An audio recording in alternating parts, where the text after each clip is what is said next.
Onde você estava há 25 anos atrás?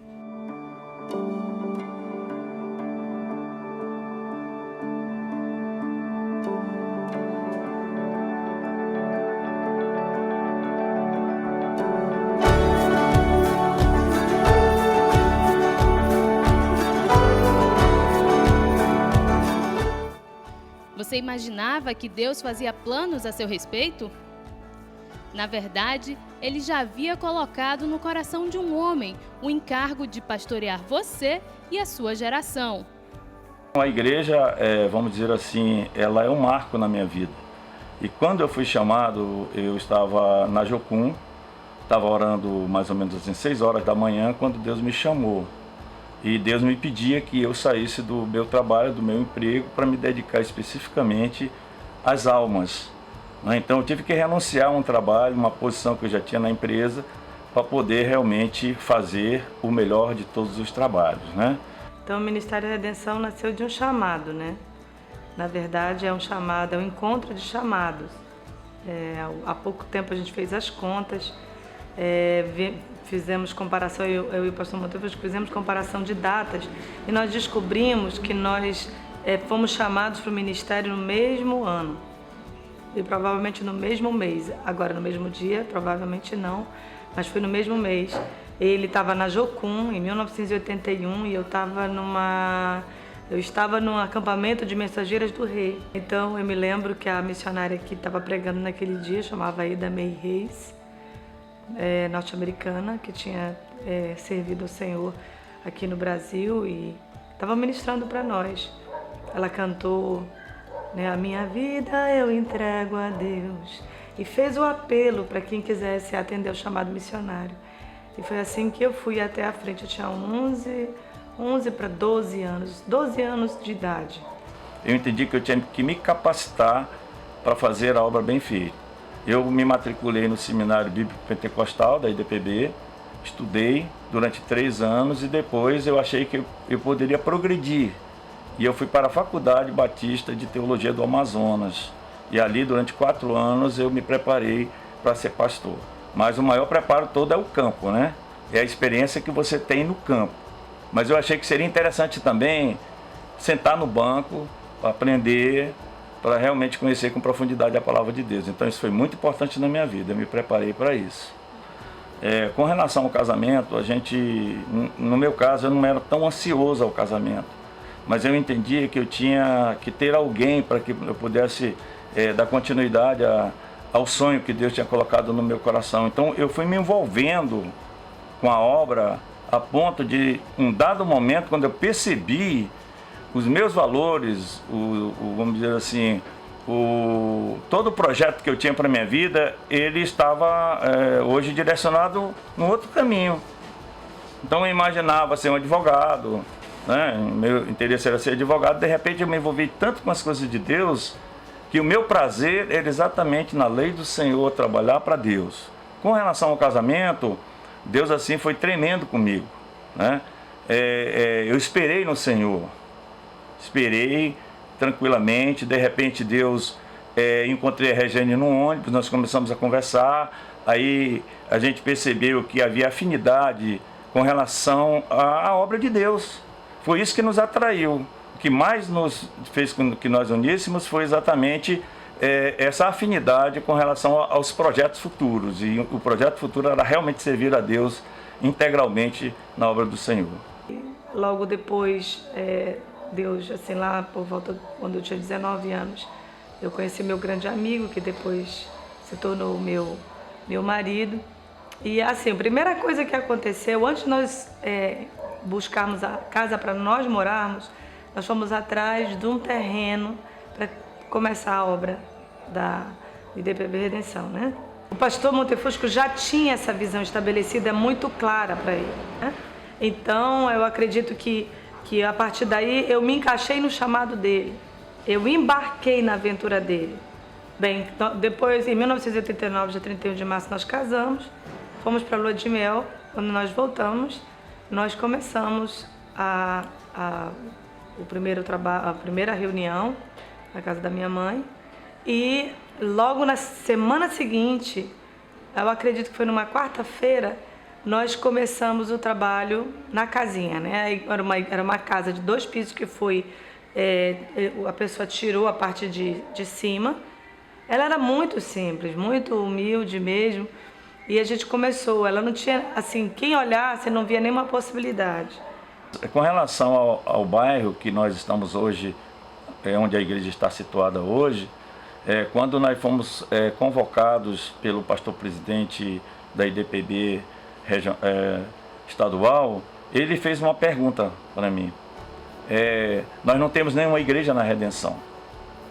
E seria interessante que alguém se dispusesse para poder ali fundar um trabalho, né? Eu conheci a Regiane morava na Redenção, nós começamos a andar pela Redenção e no nosso coração despertou um desejo. Havia uma necessidade muito grande nesse bairro e ali Deus foi nos colocando um desejo profundo de nós realmente iniciarmos um trabalho. E há exatos 25 anos atrás, os pioneiros dessa obra, guiados pela convicção do propósito de Deus para as suas vidas, colocavam a mão no arado. Então o trabalho realmente começou do zero e a gente viu ali a mão de Deus prosperando. Em nenhum momento nós nos sentíamos desamparados. Eu vejo esse ministério como um ministério que ele faz parte de mim, né? Sempre que eu falo para as pessoas, eu não me dirijo como o ministério dos meus pais, né? Mas o meu ministério também, na qual eu faço parte, né? E eu lembro que a mamãe, assim, desde pequena, né? A gente teve uma vida muito simples. Então a gente, pelo contrário que muitos acham, né? A gente tinha uma vida muito simples e eu lembro quando eu ainda era criança e a mamãe me contou que logo em seguida que eles casaram, um ano depois eles ingressaram no ministério, né? E eles começaram do zero mesmo, né? Então, eles não tinham nada, né? Então eu lembro que o papai e a mamãe, eles começaram a vender roupa, né? E eles iam para São Paulo, geralmente, compravam roupas assim para vender aqui em Manaus. Eles ainda faziam essas compras, né? Justamente para eles poderem sobreviver e também suprir o ministério, né? Que posteriormente estava crescendo, né?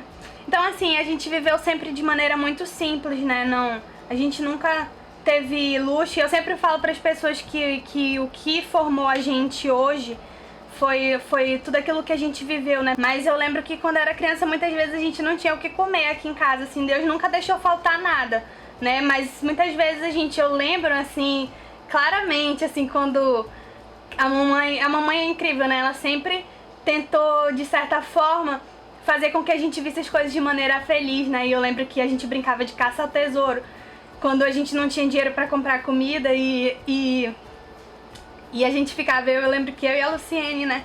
E a gente ficava correndo ao redor da casa e vasculhando as gavetas, as coisas, e ia atrás de moedas para comprar ovo, né? Pra gente almoçar. E houve um acontecimento que eu nunca me esqueço, que foi num dia que a mamãe estava me explicando sobre provisão, né? E eu era muito pequena e eu lembro que ela colocou uma música que era assim, se a figueira não florescer e a videira fruto não der. E eu não lembro agora da música, mas ela fala sobre provisão, né? E eu lembro que aquele dia a gente não tinha o que comer, a gente não tinha dinheiro para comprar nada, né? E eu lembro que a mamãe colocou essa música no fundo e eu lembro muito claramente de mim, dela e a Luciene rodando, assim, a gente fez um círculo e a gente rodava na sala e a gente não tinha sofá nem nada, então a sala era livre, né? E a gente rodava muito feliz e minutos depois um irmão bateu na porta de casa trazendo o rancho, né? E assim, as pessoas no começo que cresceram nesse ministério, né? Pessoas que ajudaram muito a gente talvez essas pessoas não saibam, mas elas foram como mãos de Deus realmente na nossa vida, né? Teve dia que nós chegamos na igreja e só era eu, a Regiane e mais uma pessoa. E mesmo assim nós fizemos os cultos como se nós estivéssemos pregando para 1000 pessoas. E a Regiane cantando para 1000 pessoas. E é por isso que Deus realmente tem dado essa continuidade a esse trabalho, porque nós procuramos levar a sério o nosso início. O início é muito importante você levar a sério o início. E logo depois o Espírito Santo começou a se mover e surgiram as primeiras conversões. Ao longo do tempo, a igreja foi criando sua identidade, experimentando um longo crescimento, sem nunca, entretanto, abrir mão de viver de acordo com as verdades da Palavra de Deus. Como um povo que se ama como uma família e guerreia como um exército, muitas histórias foram acontecendo. Outra lembrança que eu tenho também, por incrível que pareça, muitos não acreditem, mas eu inclusive tenho uma foto, né, minha de quando eu era bebê ainda, que a mamãe, quem ministrava o louvor era ela, né, só tinha ela mesmo, e ela tocando violão, né, na frente, e eu sentada, eu do lado dos bancos, assim, em direção a ela, no meu carrinho, né, e eu lembro sim, muito claramente dela tocando violão e ela ministrando, e eram poucas pessoas ainda na igreja, né, e era uma igreja muito simples, né, não tinha luxo algum, né, e com o tempo, assim, a gente foi evoluindo, né, uma casinha que era pequena foi aumentando, mas ainda era simples, era uma casa de azimbre, se não me engano, não sei direito, mas era uma madeira bem simples, né, e a gente foi crescendo. Hoje eu fico assim muito feliz assim por ver o crescimento da igreja, né? E ver que o que começou com uma simples casinha de madeira foi crescendo e agora assim foi se espalhando em vários bairros, né? Como nas extensões no caso. Assim, hoje eu faço parte do Ministério de Louvor e eu vi assim a evolução, né? Hoje a gente tem guitarras, temos guitarras, temos bateria, temos baixo, temos várias coisas assim, como foi crescendo. E tudo isso começou apenas com uma pessoa tocando violão, que no caso era a minha mãe, tocando violão, e cresceu para tudo isso que é hoje. Uma história que talvez muitos não saibam, mas o Ministério Rede Jovem, o MRJ, hoje tão conhecido, ele começou aqui, na nossa casa. Eu lembro que o pastor Jorge, ele vinha jejuar aqui aqui em casa e ele ficava trancado no quarto muitas vezes para orar e ele comia com a gente, então que nem eu sempre falo para ele se tornou parte da nossa família, né? E eu lembro muito bem de quando eu era criança e como uma vez eu escrevi para ele, né?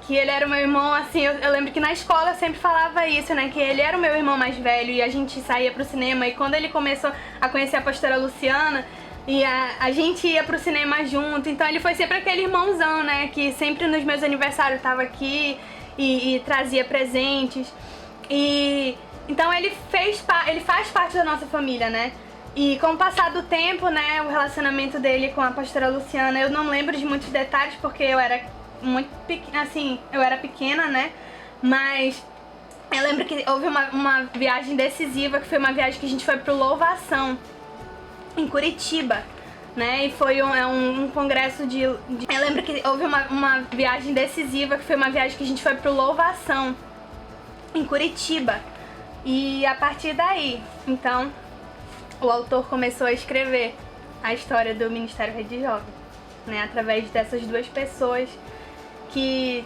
se cruzaram, né, e com um grande propósito hoje nós estamos aqui, né, também somos frutos do ministério que Deus colocou no coração deles. Com o crescimento, o Senhor nos deu um grande desafio. A construção de um templo foi um verdadeiro passo de fé.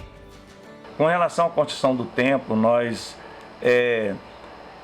Deus nos deu um entendimento que eu deveria levar uma maquete. Nós pedi para alguém que trabalhava nessa área, fizesse uma maquete, nós pagamos um dinheiro até razoável para fazer essa maquete, e nós levamos essa maquete a um culto de domingo na igreja, para que eles pudessem visualizar o que Deus queria, né? Porque é muito importante que você mostre o que você pretende, como é que as coisas vão acontecer a partir do sonho, mas também que eles possam ver alguma coisa. E nós levamos essa maquete.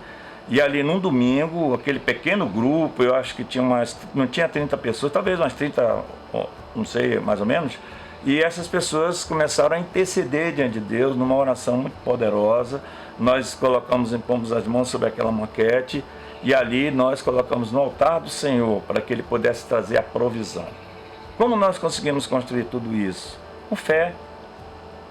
Simplesmente com fé, porque nós fazemos bingo, nós vendíamos churrasco, nós fazemos feijoada, né? Então Deus foi mandando pessoas para contribuir. E aqueles irmãos, aqueles poucos irmãos, eles começaram a contribuir de uma forma assim extraordinária. A gente olhava para a pessoa e via a condição financeira, mas a pessoa chegava lá e depositava a sua oferta para que realmente esse templo fosse construído. Uma coisa importante que aconteceu para a construção desse templo também, além da provisão do Senhor, porque Deus manda a provisão, mas Deus manda os homens também. E Deus mandou pessoas que estavam dispostas a fazer mutirão. Nós fizemos muitos mutirões aí. Quem conhece a história sabe quantas carradas de barro tem ali onde nós estamos. Ali aquele terreno era um lugar abandonado, onde aconteceu muitas atrocidades ali, crimes, e também pessoas jogaram vários carros velhos ali onde nós estamos hoje, era um cemitério de carros. Nós tivemos que tirar muita coisa dali e colocar ali barro. Tudo isso foi através da oração dos irmãos e da contribuição que nós realmente conseguimos alcançar o nível em que nós estamos hoje. Quando levantaram o novo templo, né, a gente ainda não tinha um chão, né? Então o chão era de barro. E quando eu lembro que sempre nos cultos, na hora do louvor, a poeira subia, né? E os irmãos bagunçavam até que era a nuvem de glória.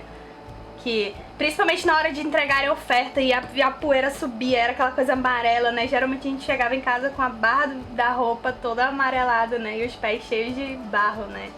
Em 2000, o Senhor nos deu uma poderosa estratégia de crescimento. Passamos a ser uma igreja em células, onde cada igreja é uma casa e cada membro um ministro. Com os encontros, aprofundamos a compreensão da herança que nos foi conquistada na cruz. Começamos a treinar novos líderes e uma geração de discipuladores que estava sendo formada. E como uma igreja pentecostal, deixamos que o Espírito Santo se mova livremente. Como vocês sabem, nós somos uma igreja pentecostal. E esses eventos de Pentecoste é uma coisa que é muito característica nossa, né? Assim. E um desses eventos, se não me engano, foi a primeira festa de Pentecoste, marcou muito a minha vida, no caso, porque foi a primeira vez que eu tive contato com o batismo no Espírito Santo, né? Movidos por uma consciência profética, temos como um dos nossos grandes marcos a celebração da Festa dos Tabernáculos. Eu me lembro, se não me engano, em 1997 houve a primeira Festa dos Tabernáculos, né, na igreja ainda de madeira. E, por incrível que pareça, as bailarinas eram a pastora Penélope, a pastora Luciana, a Luciene, a Meg, irmã da pastora Penélope, e não lembro se a Alessandra, mas eram pessoas assim, né, que hoje são líderes, né, da nossa igreja. Eu me lembro quando chegou a notícia, né, que tinham conseguido o campo de Ileia, esse campo daqui, enfim, e conseguiram ele para fazer a primeira, né, bem grande assim, a Festa do Tabernáculo. Não lembro direito o nome da festa naquela época, mas assim, foi um grande marco, assim, porque a gente saiu de fazer uma festa pequena para poucas pessoas, foi um negócio para muitas pessoas, e evangelismo, né, porque como num lugar aberto, muita gente ia, e eu acho que muita gente foi evangelizada ali também naquela festa. Podemos dizer que até aqui nos ajudou o Senhor. Caminhamos com coração humilde, crendo que esta é uma obra de Deus, e é Ele mesmo quem acrescentará milhares de milhares, multidões como as estrelas do céu e as areias do mar.